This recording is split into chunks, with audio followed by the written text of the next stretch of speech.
소설 뱀파이어의 인터뷰라고 하는 책을 쓴 미국의 앤 라이스라고 하는 사람이 있습니다.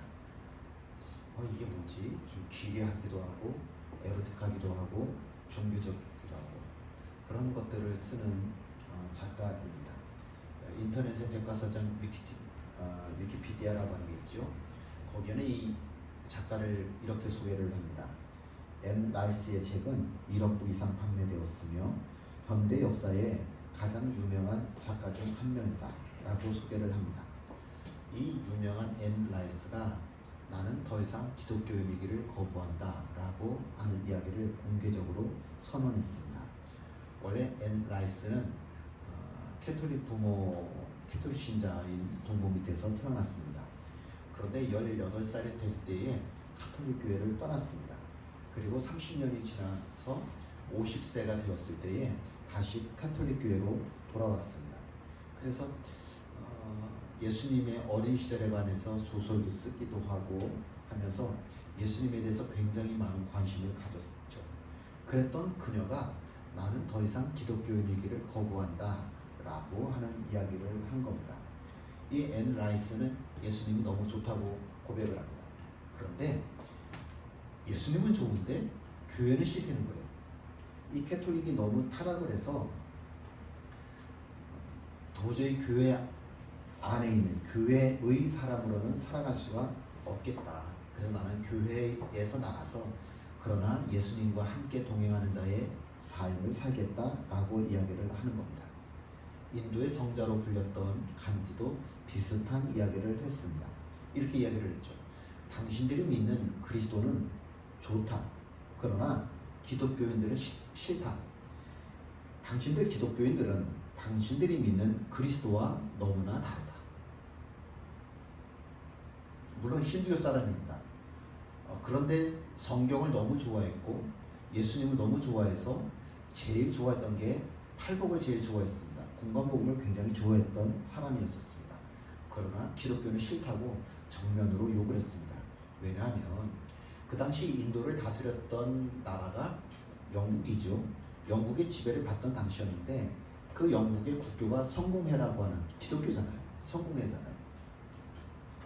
근데 말은 기독교 국가인데 이 사람들이 총과 칼을 앞세워서 자기네 민족을 탄압하는 건 개나 돼지만큼도 못하게 자기네들을 탄압하는 모습을 보면서 야, 교회 안에는 구원이 없다 라고 명백하게 깨달은 겁니다. 아무리 봐도 기독교에서는 악마의 모습밖에 보이지를 않는 겁니다. 그런데 어떻게 교회를 받아들일 수 있었겠습니까? 일본의 신학자 우치무라 간조라고 하는 무교회주의자 유명한 사람이 있습니다. 중국에 속한 우진시영 박사라고 하는 분도 있습니다. 또 미국의 소설가 앤 라이스 이들도 간디도 모두가 다 동일하게 이야기하는 것이 하나님이 너무 좋다는 거예요. 성경을 읽으면 하나님을 좋아할 수밖에 없다는 거예요. 그러나 교회는 너무 싫다는 거예요. 왜 이렇게 교회에 다닌다는 사람들이 말과 행실이 달라도 이렇게 다를 수 있느냐라고 하는 거죠. 기쁨이라고 하는 단어는 추상명사입니다. 추상적이라고 하는 말은 실제 눈으로는 안 보인다고 하는 뜻이죠. 실제 우리 눈에 보이지 않는데 구체적으로는 없는데 그런데 있다는 얘기예요. 진짜 있습니까? 물론 문법적으로는 맞습니다. 기쁨 이런 추상적인 단어는 기쁨이라고 하는 것은 이 땅에 존재하지 않습니다. 왜냐하면 실체가 없으니까. 그러나 기쁨을 없다고 이야기할 수 있는 사람은 이 세상에 아무도 없습니다. 왜냐하면 기쁨이 있는 사람은 어떤 형태로든지 그 기쁨을 표현하면서 살게 되기 때문에 그렇습니다. 그래서 저 사람을 보면 이 사람을 보면 기쁨이라고 하는 것이 있구나 라고 하는 것을 알게 되죠. 마찬가지로 믿음이라고 하는 단어도 똑같습니다. 믿음이라고 하는 단어도 추상명사입니다. 눈에 안 보여요. 구체적으로 이거야 라고 내보일 수 있는 것이 없습니다. 그러나 눈에 보이지 않는다고 해서 믿음이 없는 걸까요? 아까 이야기했던 사람들 우치무라 간조, 간디, 앤 라이스 이 모든 사람들이 하는 이야기가 뭡니까? 예수쟁이들에게서 교회에서 뭐가 안 보인다는 거예요? 믿음이 안 보인다는 거예요. 믿음이라고 하는 것이 원래 안 보이는 게 정상인데, 그런데 이 모든 사람들이 하는 이야기는 믿음이 안 보이기 때문에 교회를 떠날 수밖에 없었다라고 하는 이야기이죠. 이고니온에서 쫓겨난 사도 바울이 그 다음 행선지로 찾아간 곳이 루스드라라고 하는 곳입니다. 다른 데는 유대인들이 늘 있었기 때문에 회당이라고 하는 것이 있었고, 그래서 회당에서 복음을 전했는데, 이곳 루스드라에는 유대인이 많지 않았어요. 그래서 회당이라고 하는 곳이 없었기 때문에 사도 바울이 길거리에서 복음을 전할 수밖에 없었죠. 길거리에서 복음을 전했기 때문에 한 번도 일어난 적이 없는 선천성 하반신 마비자가 사도 바울이 전하는 복음을 들을 수 있게 된 거죠. 내 생각대로 되어지지 않았지만 하나님의 생각대로 되어지는 거죠. 단 한 번도 자기 힘으로는 일어날 수 없었던 이 선천성 하반신 마비자가 복음을 듣게 된 겁니다. 함께 있죠. 바울이 말하는 것을 듣거늘 바울이 주목하여 구원받을 만한 믿음이 그에게 있는 것을 보고, 선천성 하반신 마비자가 복음을 들었어요. 걷는다는 것에 대해서, 살아간다는 것에 대해서 평생 동안 한 번도 일어나 본 적이 없는 사람이 무슨 재미가 있고 무슨 소망이 있었겠습니까?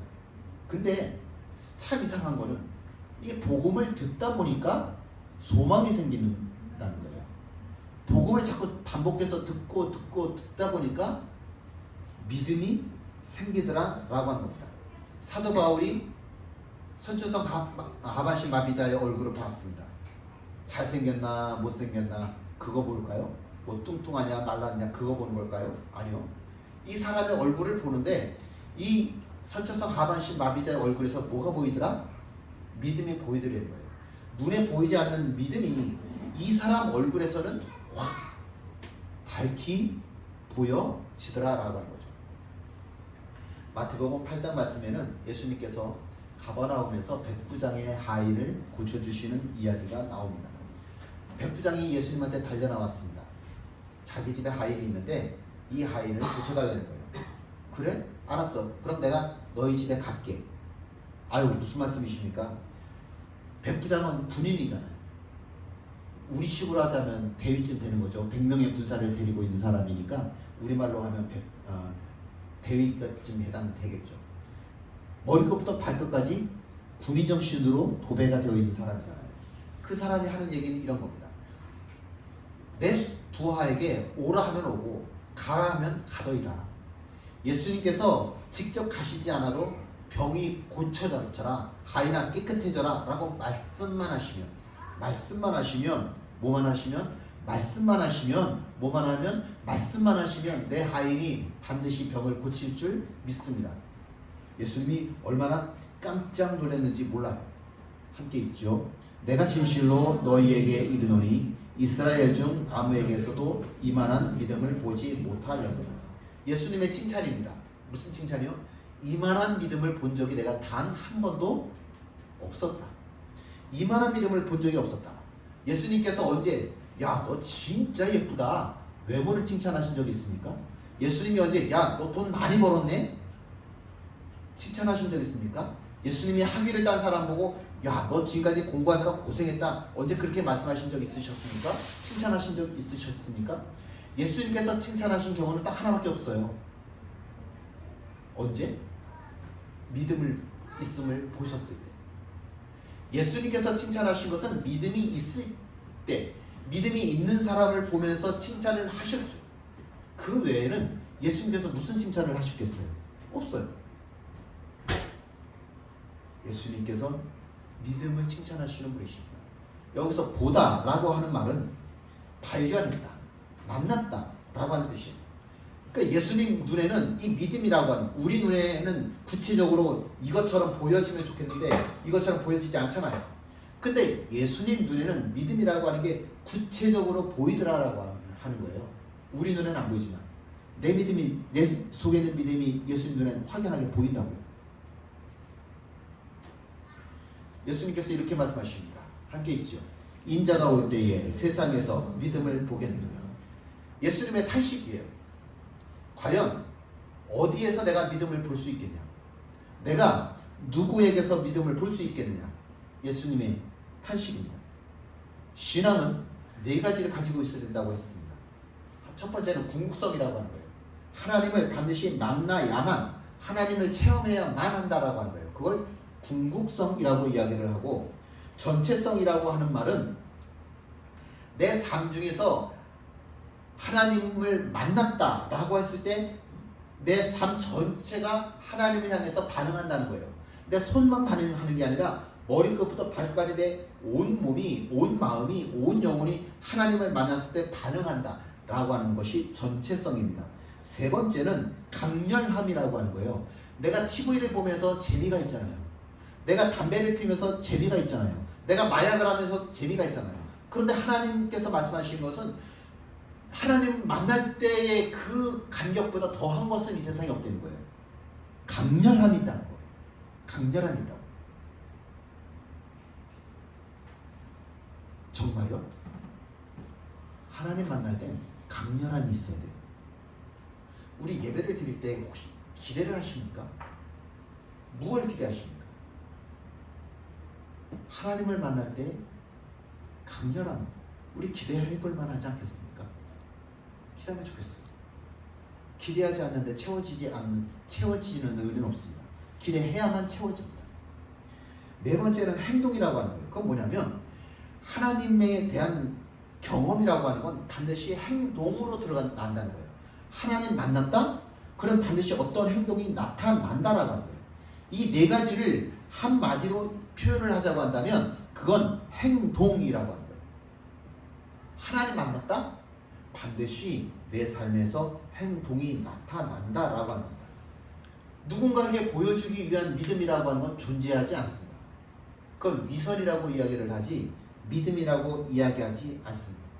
하나님을 인격적으로 만난 사람은 어떤 식으로 그 사람이 살던지 간에 반드시 그 사람 삶에서 믿음 있음을 보입니다. 우리 모두가 볼 수 있습니다. 누가복음 10장에는 선한 사마리아인의 이야기가 나옵니다. 어떤 행인이 외딴 길을 가다가 강도를 만났습니다. 가진 것을 다 빼앗겼고 죽을 만큼 두들겨 맞았습니다. 누군가가 반드시 도와주지 않으면 이 사람 죽고 말 거예요. 그런 상황일 때 이 사람 곁을 세 종류의 사람이 지나가는데 첫 번째 사람은 제사장, 그리고 두 번째는 레위인입니다. 둘 다 제사를 집전하는, 예배를 인도하는 성직자예요. 근데 이 사람들은 지금 강도 만난 사람이 쓰러져 있는 것을 보면서도 불구하고 그냥 지나갔습니다. 우리 생각에 제사장, 레위인, 성직자는 믿음이 있는 사람이에요? 없는 사람이에요? 있는 사람이죠. 우리 기본적으로 그렇게 생각하잖아요. 저 사람 성직자야. 그러면 뭐가 있을 거다? 믿음 있을 거야. 근데 이 사람들이 믿음이 있어요? 없어요? 없어요. 왜? 이 사람들이 보여줬잖아요. 믿음이 있는 사람이면 분명히 지금 이 상황에 강도 만난 사람을 도와주었을 거예요. 근데 그냥 지나갔잖아요. 이 사람 속에 믿음 없다라고 하는 것을 스스로 증명해낸 겁니다. 세 번째로 지나간 사람이 누구냐면 사마리아인이죠. 그 사람은 유대인들이 그토록 경멸하던, 개돼지만큼도 취급 안 하던 사람이었잖아요. 그런데 이 사람은 오히려 믿음의 사람이에요. 길을 걸어가다가 나도 강도 만날 수 있음에도 불구하고 강도 만난 이 사람을 도와주었잖아요. 이 사람을 자기가 타고 가야 될 나귀에 태워서 여관에다가, 예전에는 그 여관이라고 하는 게 병원 역할도 하니까 여관에서 데려다 놨어요. 입원을 시켰어요. 그리고 치료비를 다 부담을 했어요. 그리고 또 뭐라고 얘기를 하냐면 혹시 이 사람 치료비가 더 들면 내가 갔다 돌아오는 길에 이 사람 치료비까지 다 부담하겠습니다. 이 사람 고쳐만 주세요. 라고 이야기를 하잖아요. 믿음 있는 사람이에요? 없는 사람이에요? 믿음 있는 사람입니다. 보이지 않는 믿음이 이 사람에게서는 눈에 보이는 거죠. 그러면 우리 잠깐 상상력을 동원을 해보자고요. 선한 사마리아인의 평소 삶은 어땠었을까? 이 사람 평소에 살아가는 모습이 자기중심적, 개인, 이기주의 이런 걸로 살았을까요? 아니죠. 100% 아닐 겁니다. 사람들에게 고통을 주는 사람이 아니라 정말 베풀기를 원하고 긍휼을 베풀기를 원하였던 그런 사람일 거예요. 사람들이 보이는 곳에 사람들이 다 야 대단해 저 사람 돈 좀 봐 그렇게 사람들의 관심을 끌기 위해 돈 쓴 적 없을 거예요. 인기를 얻기 위해서 뭔가를 하려고 하지 않았을 거예요. 오히려 남들이 보지 않는 그곳에서 남들의 눈이 닿지 않는 남들의 손이 닿지 않는 그곳에서 예수쟁이처럼 믿음을 행하며 사는 사람이었을 겁니다. 선한 사마리아에도 똑같이 외딴길을 걸었어요. 그 길은 외졌어요. 지금도 그 길은 외졌어요. 급하지 않은 이상 이 길을 갈 수 있는 사람이 없어요. 선한 사마리아인 이 사람도 자기도 급했던 거죠. 이 길을 걸어갔으니까. 그런데 그 모든 것보다 우선하는 건 뭐냐면 지금 죽어가고 있는 이 사람에게 선행을 베풀어야 한다라고 하는 겁니다. 칭찬, 보상 그런 거 기대하지 않았어요. 이 사람의 이름은 나타나지 않았어요. 이 사람의 이름이 뭐 박경수, 최민수, 박유건 이런 식으로 나와요? 안 나오잖아요. 그냥 뭐예요? 사마리아인이에요. 끝이에요. 자기 이름 드러나지 않습니다. 선한 사마리아인의 삶을 보면 확실히 알 수 있는 게 하나가 있어요. 그건 뭐냐면 믿음은 점이 아니라 선이에요. 점이 모여서 뭐가 돼요? 선이 되는 거죠. 선은 그냥 만들어지는 것이 아니라 점이 모여서 선이 되어지는 거죠. 기분 날 때만 내가 선행을 베푸는 사람이면 그건 진짜 믿음 있는 사람이라고 이야기할 수 없습니다. 평상시에 언제든지 어디서든지 누구에게든지 믿음을 베푸는 한결같은 사람이었습니다. 보이지 않는 믿음을 이 사람을 통해서는 우리는 똑똑히 지금 보고 있는 겁니다. 신학생이 한 가지 실험을 했습니다. 성경을 읽으면서 하나님의 사랑, 하나님의 정의에 관계된 데는 이렇게 빨간 줄로 밑줄을 긋는 겁니다. 그렇게 창세기에서부터 요한계시록까지 읽으면서 밑줄을 쭉 그었더니 2000구절이 넘더래요.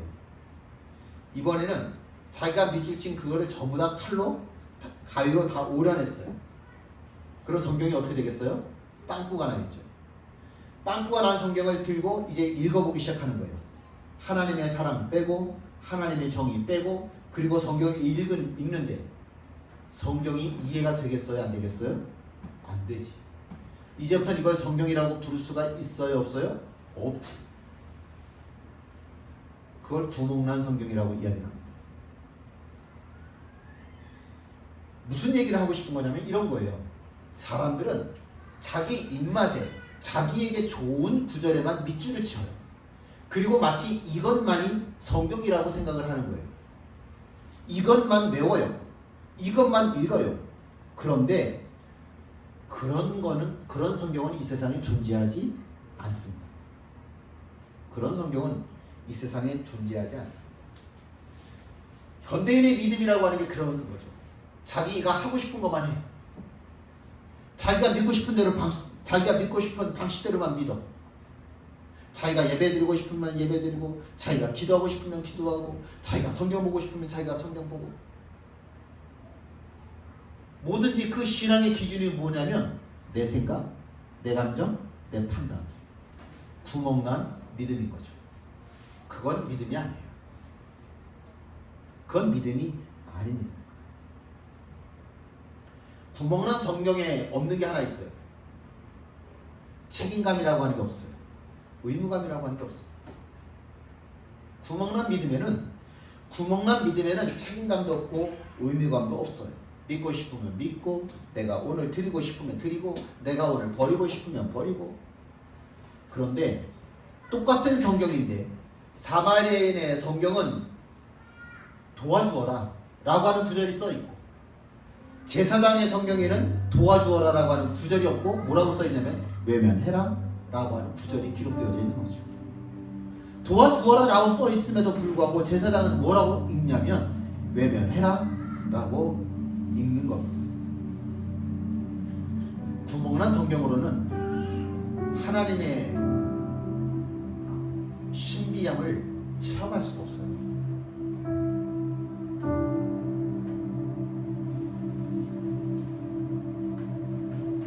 과연 나는 믿음이 있는 사람입니까? 예수님께서 백부장에게 이렇게 말씀하셨다니까요. 이만한 믿음을 볼 적이 없다 라고 칭찬을 해주셨는데, 그리고 또 뭐라고 탄식을 하셔요? 내가 도대체 어디에서 누구에게서 믿음을 찾을 수 있겠느냐 라고 탄식을 하셨습니다.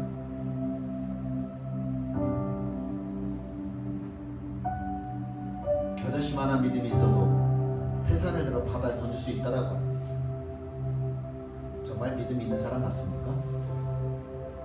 내 믿음의 크기는 족살만한 겁니까? 아니면 태산과도 같습니까? 다시 한번 또 묻죠. 나는 정말 믿음 있는 사람